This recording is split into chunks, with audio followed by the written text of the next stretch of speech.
Au Kenya, le positionnement des jeunes électeurs est une des inconnues du scrutin présidentiel. Le 9 août, 22 millions d'électeurs sont appelés aux urnes, dont un peu plus de 40% de jeunes selon la commission électorale. Beaucoup parmi eux se détournent d'un jeu politique qu'ils jugent miné par la corruption. Ils sont 5% de moins qu'en 2017 à s'être inscrits sur les listes électorales cette année, contrairement aux plus de 35 ans dont le nombre a augmenté. Nous voulons que le meilleur candidat gagne la présidence et aussi que partout, la situation reste calme. J'espère que chaque personne viendra voter demain pour le candidat qu'il juge être le meilleur. Et nous prions pour qu'il n'y ait pas de chaos par la suite.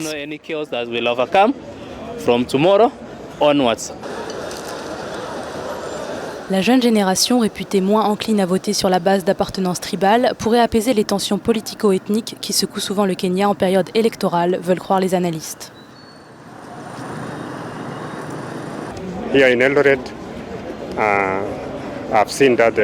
Ici, à Eldoret, j'ai vu que les résidents ont atteint la maturité en politique.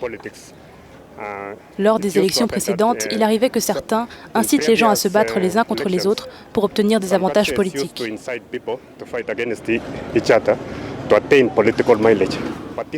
Mais cette fois-ci, les gens sont devenus politiquement matures.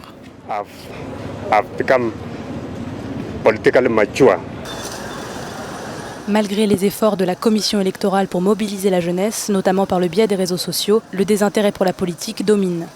Dans un contexte de corruption, d'inflation et de chômage, le scrutin suscite peu d'espoir. 5 millions de jeunes sont sans emploi au Kenya, selon les chiffres officiels publiés en 2020.